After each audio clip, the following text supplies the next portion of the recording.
तभी उस साये ने एक बार फिर से युवराज को हवा में उठाकर दूर फेंक दिया, जिसकी वजह से युवराज एक बड़े से पेड़ से टकराकर नीचे गिर गया। तभी युवराज की रिस्ट वॉच का अलार्म बजने लगा।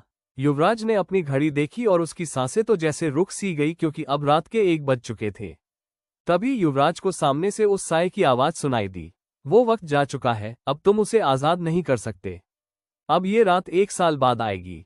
अब उस लड़की को मेरी कैद से आजाद कराने की कोशिश तुम 1 साल बाद करना। ये कहकर वो साया हवा में ही कहीं गायब हो गया और उस साये के जाते ही युवराज गुस्से में जोर से चीखने लगा।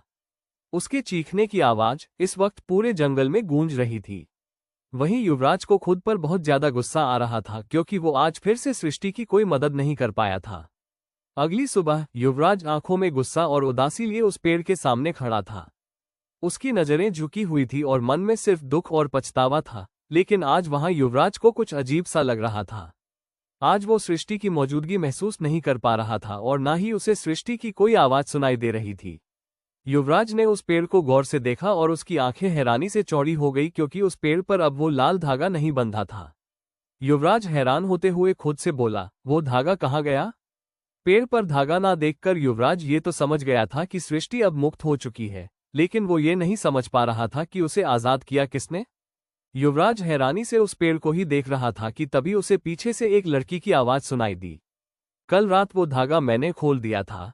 इस आवाज को सुनते ही युवराज ने पीछे मुड़कर देखा तो उसके सामने सुहानी खड़ी थी। सुहानी को देखकर युवराज चौंक गया तो सुहानी उसके पास आकर बोली, युवराज सर, कल रात आप मुझे लेने क्यों नहीं आए?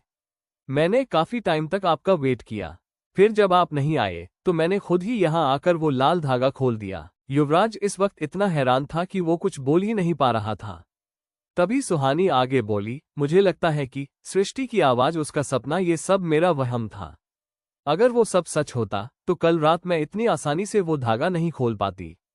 शायद मैं सृष्टि की स्टोरी में इतना खो गई थी कि वो सब मुझे दिखाई और सुनाई देने लगा था। कल धागा खोलने के बाद मुझे अच्छी नींद आई और मुझे कोई सपना भी नहीं आया। युवराज अब भी हैरान होकर सुहानी की सारी बातें सुन रहा था। उसके मन में इस समय यही सवाल चल रहा था कि कल नींद की दवा खाने के बाद भी सुहानी यहाँ कैसे पहुंच गई।